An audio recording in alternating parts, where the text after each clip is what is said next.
What's up, guys and gals? Welcome back to the Nerd Castle. Today in the world of indie games, we're going to be taking a look at something special. I covered this game in demo format about a year ago and found that the game was very promising, and here we are a year later in early access, and I'm happy to say that this is one of those games that's like intoxicating. This is a very difficult game to put down once you get started with it. It's a little title called Microcivilization that I wanted to make sure everybody was introduced to, because it's a little bit of an idle game, it's a little bit of an incremental game, it's a little bit of a strategy game. I find it to be really, really fun. This is the kind of game that, for me, having like a crackle brain ADD thing going on, that this game hits on every single hemisphere of my brain, and it's constantly keeping me stimulated. Poof, I'm exhausted by the time I get done with it. And so today we're going to take a look at the game for about 30 minutes. We're going to try to figure out whether or not it's the right game for you. If after watching this you wanted to get the title for yourself, I'll have a link for you down below. But let's get started. What is Microcivilization? Microcivilization is a game that imagines what if civilization, so let's say that you're taking something like Empire Earth, I guess would be a good place to start. A game where you start out with cavemen and you go all the way to the sci-fi future, slowly, incrementally, and getting it done. And then you combine that with civilization, you combine that with like an incremental clicker game, you would end up with Microcivilization. This is one of those games that makes me really happy to be in indie games, because you would never see anything like this made by a AAA outfit. It's way too risky, it's way too experimental, it's way too weird, but ultimately I do think that the developer has stumbled upon something really good here. And so I'm going to need to give you a little bit of a lead-in, because you're coming into a late playthrough right now, about an hour and a half into this game right now. And so there's a lot of stuff going on that's not going to make sense. I'm going to be clicking a lot of things. I'm going to be doing a lot of things. So let's get started with the bare basics. The point of this game is that you're trying to take your civilization as far into the future as humanly possible without your population going down to zero. For all intents and purposes, your population is your civilization's HP. This is the win-lose criteria. If this goes down to zero, it is over. There's no walking that off. You're done. And then you've got to recover from there and bounce back. The game's not necessarily over, but you are going to have to begin a long and arduous recovery process to get back up on the horse and get yourself moving again. We have food. Food incrementally ticks upwards. At the beginning of the game, you're going to be clicking it, but once your society gets up into the Bronze Age like mine is, it's going to go up on its own. Whenever it gets up to this threshold, it's going to give you more population. Population needs places to live. You have a list of buildings over here like cottages, housing, abodes, huts, shanties, all that kind of stuff that will give you housing capacity. If you don't have housing capacity, they're going to turn into vagabonds, and vagabonds increase your society's risk of a revolution, which can be like a battle or a flood or a fire or tsunami or whatever else that you have to deal with. Over here on the right-hand side, I'm currently building a quarry because I have no access to stone, and so this is going to boost up my stone production by a ton. We have gold. This is going to give you a number of abilities you can use, often exchanging gold for something else, be it more soldiers or tearing down buildings. You can also have too many buildings, which creates a fire risk if you have no one to live inside of them. I can import food so that I get population faster. I can import wood, which is used for building some buildings. We have autonomy over here, which is once again another type of currency. This is basically how put together our society is. And how much they kind of run themselves with without governmental interference. You can trade this in for stuff. Right now, I have autocracy. Oh, we're under attack right now by the Celts. These up here are scouting parties that I've sent out onto the world map, which you can see right here, to conquer various territories, which will give us buffs and will give us permanent buffs if we actually complete the tile and win the campaign. You can see my list of soldiers over here on the right. Combat in this game is very, very simple. Just like everything else, it's incremental and it's timed. What's going to happen is when you get attacked, there's going to be bad guys coming on in. This is their health meter. And then this little arrow is going to go down with time. You have 60 seconds. So about every 10 seconds, one of these bad things is going to happen. We're going to lose 25% of our gold. We're going to get robbed. They're going to break one of my workshops, which can actually be catastrophic if it's one of the food producing ones, or if it's something that's making it so my population doesn't collapse. That's really, really bad. It can kill 300 of my population. It can wipe out most of my population. Like, bad things can happen if you don't resolve this.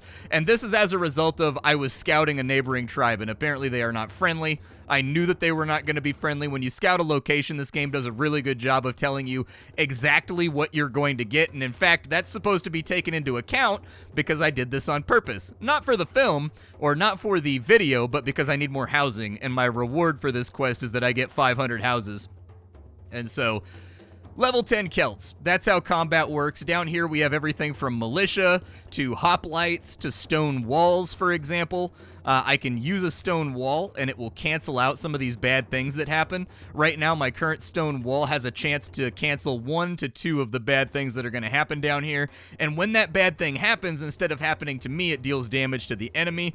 Or I have horsemen. Now there's also other things that I can do. I have other abilities based on the buildings and the workers that I have going on.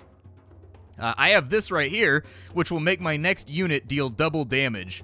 I'm going to click on that, and we're going to deploy a hoplite. That pretty much wiped out the Celts right there, and then we're going to finish them off with militia. And the crisis is now over.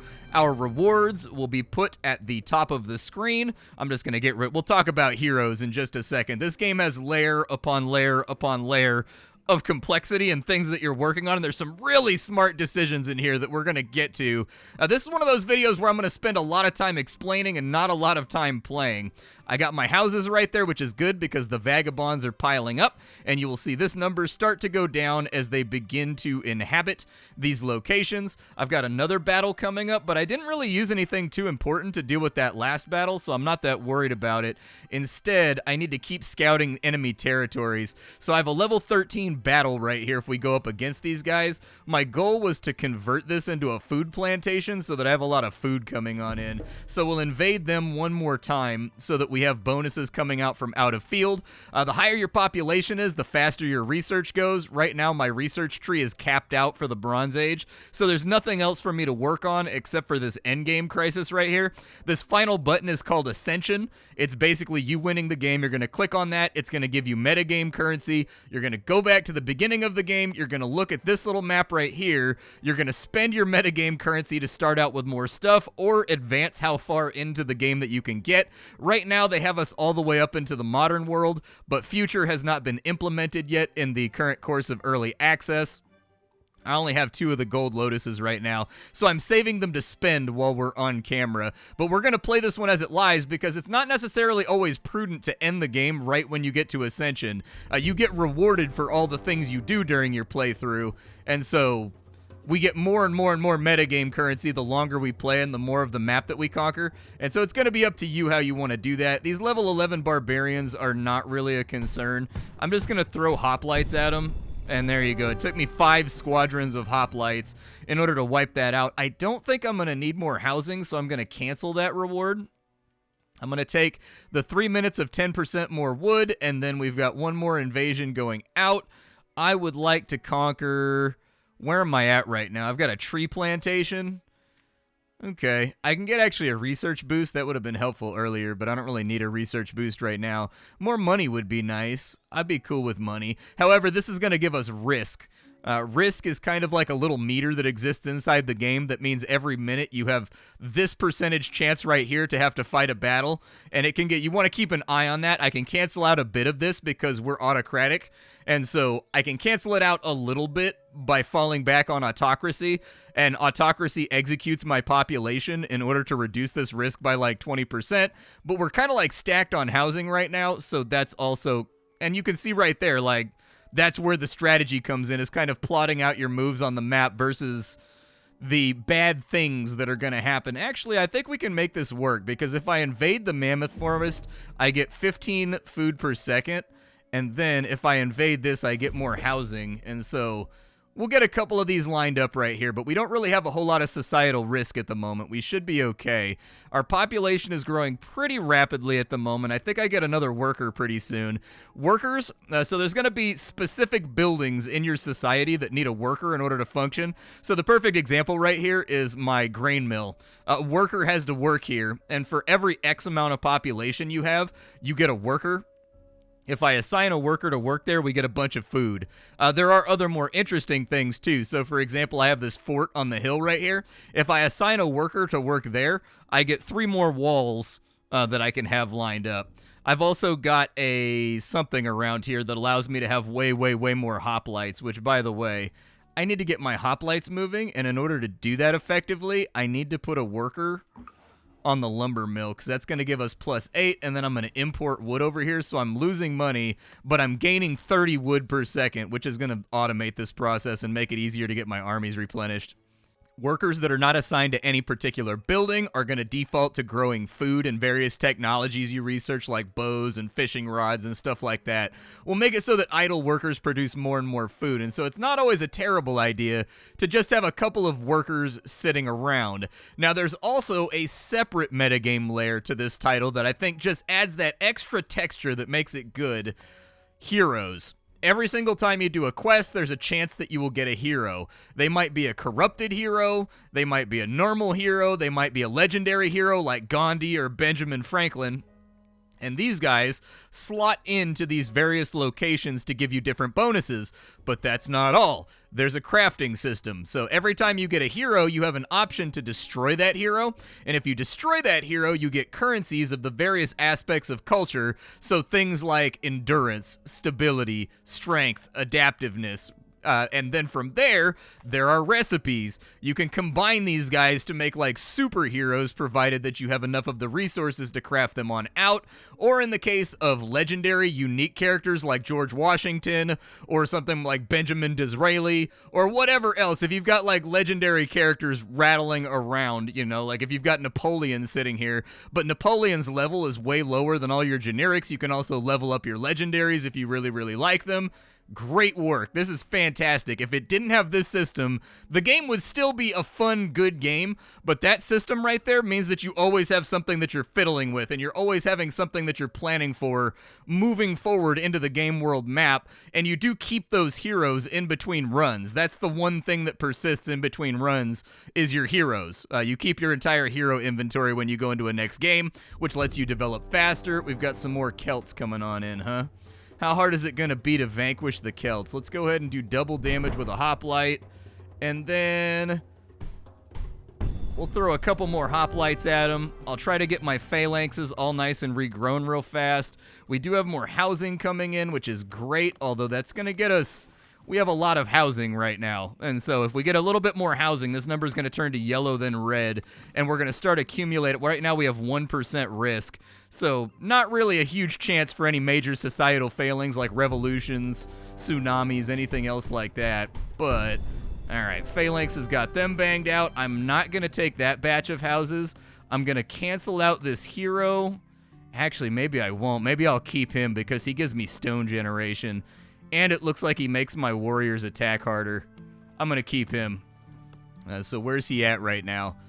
That's not bad. I like that stone generation, so we're going to take Winston Zoll and we're going to put him in right there. The game also comes with a whole bunch of filters that allows you to filter these guys by what level they are, what type they are, so on and so forth. I like to have lots of bonuses to my resource generation. You can swap those out freely.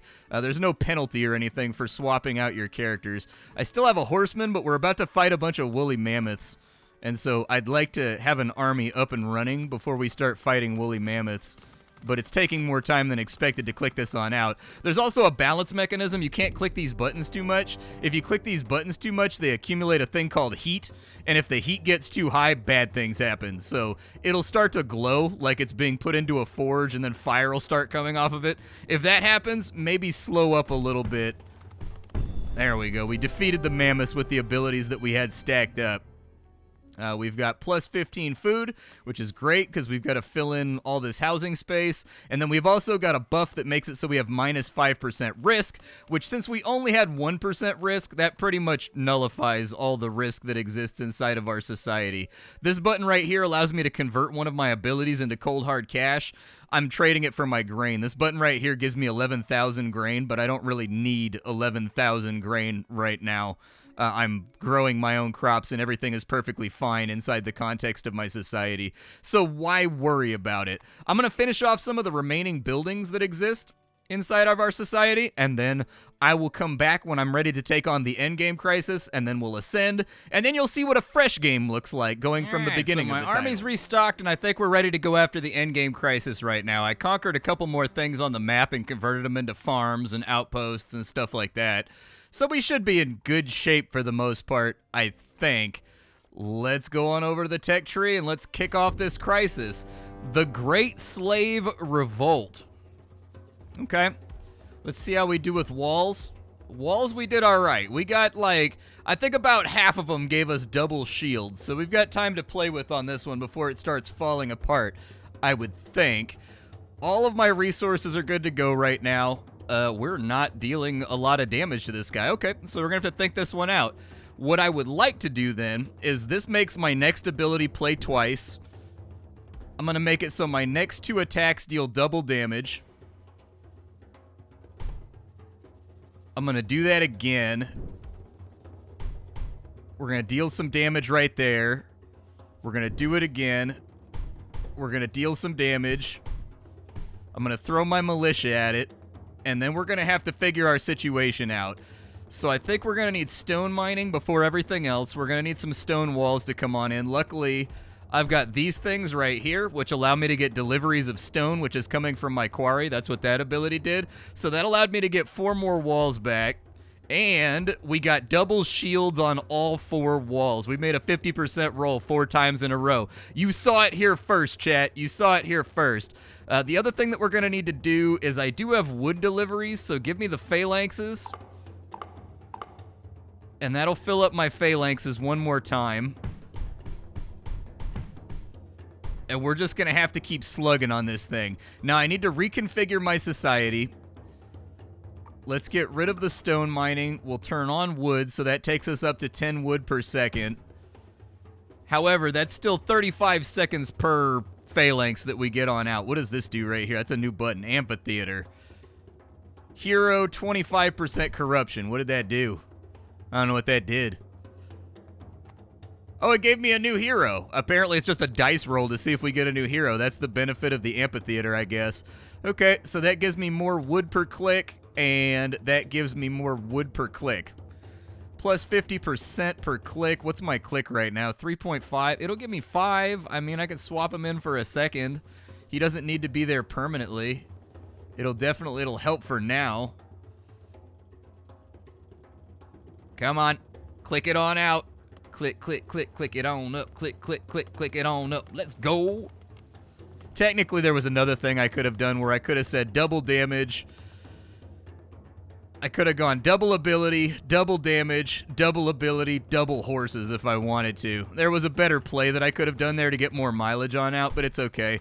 I don't think we have too much of a chance of actually losing this revolt, but this is what an actual, like, more difficult combat looks like that's going to press up on you and cause a little bit more problems. Did you know that the fastest human beings can click a mouse 16 times per second? That's what I learned. I looked it up while I was playing this game because I was like, dude, the only real problem with this game is just the fact that you get carpal tunnel while playing it. That's pretty much it. I do have enough iron to get another horse. So let's get a double iron delivery right there, and that'll get me a horse. I can play my horse twice, but my double damage ability is coming up in 45 seconds. So I'm just going to throw some more hoplites at the enemy right there to get that meter down a little bit further. And we're going to see if we can get like a straight nasty man KO over here, I think, with our horses, if we can build up our combo properly. Oh, I accidentally clicked my horse. Oh, no, dude. Okay, I got to get another horse. My plan won't work unless I get another horse. That was an accident. Luckily, I'm a very fast clicker, so we should be all right here. Get him with a little bit of militia right there just to give the slave revolt a thing to think about. All right, there's my horseman. We go that, and bam, there we go. We have defeated the endgame crisis, and now we are ready to ascend. So Ascension over here. Ascension is going to end the game, and we're going to restart from caveman times, but we're going to get a bunch of currency from the various things that we accomplished during the course of the game, and it's going to kind of like let you know how well you did. Let us ascend! So in Ascension, our population got up high enough to get us 2 points. Our autonomy, I didn't really work on it too much, but we did get a lot of workshops, so that's 2 more right there. We unlocked every single technology on the tree, so that's another 2. I did a lot of quests on that run, so there's another 2. I dealt with a lot of crises, so there's another 3. And then I didn't make that much money, actually. And I didn't have to overcome corruption. That's a mechanic that I haven't seen yet in my time going back on into this game. So, unfortunately, we got a Black Lotus. For the more people that die, you get a Black Lotus that cancels out one of your Gold Lotuses.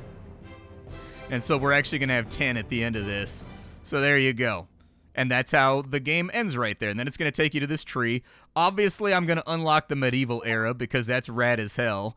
We can get auto construction. That's kind of sick. Okay, I would think about that. Starting out with a secret is good too. So on the tech tree, you'll see what I mean in just a minute. Increase your wood generation by 10%. What does this do right here? We get an extra worker. That's baller. I need that. And then stone generation per second seems to be a big stopgap for me until I get to the late classical period.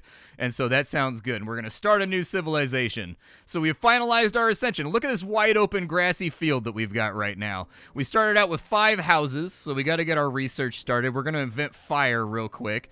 Inventing fire will give us the ability to build houses. Let me get my population capped very rapidly, so that our research goes up a little faster, and now we have huts available. So we can click to get huts, and with my bonuses, this should be pretty fast. I'm going to try to get us up to like maybe 50 or 60 extra space, but while I do that, let's get stone tools going because that's going to make our food clicks and our wood clicks better, which I think we need for right now. All right, so we've got about 70 huts, and they do build in the background. They start building huts and things that all overlap each other and make society look larger and more fleshed out. These little guys are chopping down trees over here. The game does have a very nice amount of graphical accompaniment to kind of keep you visually stimulated, just in case you're not manually stimulated giggity by the amount of clicking that you're going to be doing. Let's get the warrior code. That's going to give us spearmen, and it's going to unlock the ability to scout the map, because I'd like to go conquer one of our neighboring tribes and steal their farmland if I can. Let's get our population going, but let's not go too crazy with it. Warrior code is now done. We have a predicament. There will be a disaster in between the next minute and the next hour before we go down here. Okay, or we can unlock herding, which gives us access to abodes. We need 200 population, 350 population to get through there. If you don't want to do this challenge, you can use a key, a secret that you got starting out the game to just break through it real fast, and it'll take you up. This will be copper up here. And so, oh no, it's money. They randomized it. Okay, never mind. I didn't realize that this was randomized. My last couple runs, they were in the same spot, so I guess it's randomized. All right. Let's get, I don't know how bad the disaster is going to be, but just knock that off right there so that we can unlock the pickaxe. And we'll deal with the disaster when it gets here. Although I do want to get spearmen ready to go just in case. I don't know how hard it's going to be to fight off that predicament, but I've got 2 little groups of cavemen with spears, so maybe it'll be okay. We don't have a lot of free space left, so let's get some more houses real quick. I'm going to ease off producing food, though, because I don't want to get myself into trouble. We've now unlocked pickaxes, so that's good. We get more stone per click. We can get pottery. That'll give us more food per click, but that's not really helping right now. We need to get the windmill. So let's get houses so that we get the next tier of houses ready to rock. And this should go reasonably quickly. I'm not going to overdo it with population production, though, because I don't want to dealing with a food shortage when you've got so limited of a pop cap or a food cap right here is, I have found it to take far too much paying attention to and far too much clicking. So we're going to slow down a little bit. We get a little bit more wood per click, and we've got the next tier of house unlocked, which will be good. We can get abodes. I could build Stonehenge, I guess. Yeah, we want to get Stonehenge early because we've got a 10% chance to get a free Lotus for every technology we research. And so we'll get Stonehenge done nice and early. Downside is Stonehenge gives you 1% risk. So just keep that in mind, is that we may end up with like back-to-back crises or something if we're not careful about it. Let's begin scouting. Over here, we've got... We can convert that to a village if we get all the way through the 4 stages. The 4 stages, a village gives us an extra worker. Over here, we can convert it into barbarians. I don't remember what the barbarians tile does. We can also conquer these guys, which will give us a ton of population to fill in houses, and we can convert it to a trading post.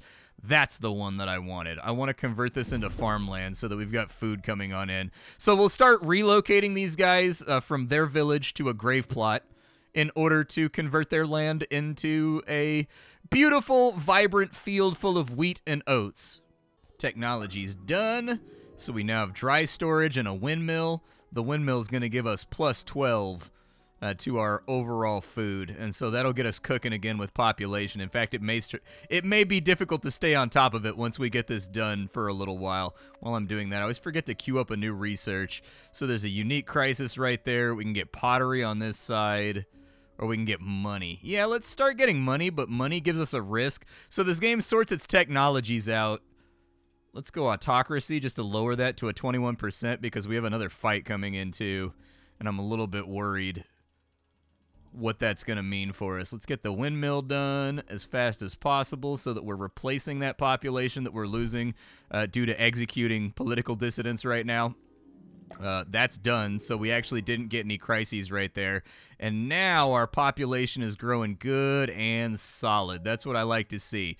No clickies from me. I would rather not spend all my time clicking. We need 200 population for that, so we'll get started on pottery, which will just give us more power for food click. We can turn off autocracy because that doesn't matter. Abodes, we don't have a mine or anything yet. Oh, but we do have +4. That's not terrible. I'm glad I took that perk. And then our first battle is upon us. Level 4 barbarians. We'll send spearmen and militia at them. It took everything that we had, but it defeated them. And now we have a little bit of cash to play around with, too. Abodes are moving along. Let's continue conquesting these guys. We got to beat them 4 times before we're going to be able to convert them into farmland. And so we've got to really, really grind them underneath the toe of our boot.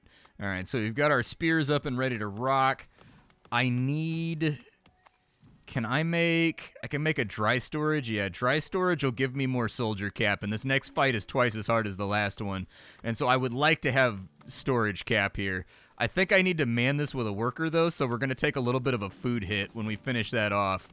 But not as bad as a food hit that I thought it was going to be. All right, we discovered pottery again. We can discover bows. That'll increase the amount that idle workers produce in terms of food, which will be nice. And we'll get forts, and it'll convert all of our spearmen into archers, which I think will be helpful. Back into autocracy mode to get that down to a 21% chance of something bad happening over the next minute or two. Oh, we got the first trigger. That's not great. Okay. Well, throw my spearmen at the problem. There's nothing that you can't accomplish by just throwing tons of armies at it. There we go. All right, perfect. We lost a building, though, so I got to fix my granary. So let's get that fixed real fast because they damaged my granary. Granary's now fixed, which fixes our food problem. Let's get a little bit more spears rocking. I can turn off No, I cannot turn off autocracy yet because we're researching bows.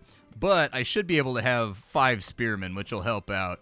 I'm not going to build anything for right now. We've got another guy who gives us 31% wood. I'm just going to convert him into a currency that I can spend on upgrading my units.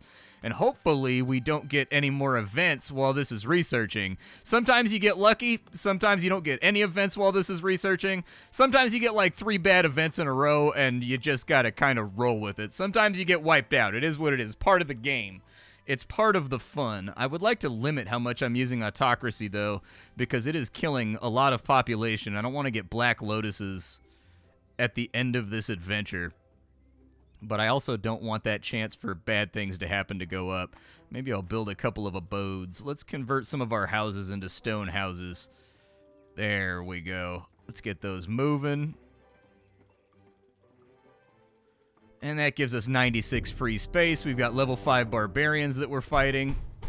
Should be easy enough to resolve them. Let's get our spearmen replenished, just in case we catch a bad event from the risk that we're accumulating due to researching bowmen. And now we're good to go. Marketplace would be good. It's going to take a worker, though, so I may not turn it on yet. Yeah, I may leave that turned off for right now. I will take my free money, though, for pillaging and raiding the neighbor. We're on stage 3. All right, we'll take our level 3 crisis or our level 6 crisis over here, and we'll give it some thought. Bows are officially done. which means now we hit harder, which means we should be a little bit ahead of the curve right now. We can dedicate some of the stone that we've got coming in to making some hill forts. That way, if we get a really bad event that's going to be difficult to soak, we can at least get a couple of palisades up to protect us from the bad events. I don't need more houses right now. I can also turn off autocracy. We've lost 78 people in our quest for our society to get better. We can get that as a village. I would like to have an extra worker, so let's get that going too. We'll scout these guys on out. This isn't going to result in a battle. It's going to result in a dilemma, which is basically just a multiple choice sort of social situation with what you want to do when you get there. But I think we're ready for idle mode right now. I can also, I guess, 3,600, huh? How bad is that going to be if I trigger it? Is it going to be really bad? It's going to give me 150 vagabonds is what it's going to do. All right. But it did fill our population out a little bit faster, which should give us access to a different part of the tech tree. But I need enough houses to cancel out the 150 vagabonds, so we'll get some of these abodes going real fast.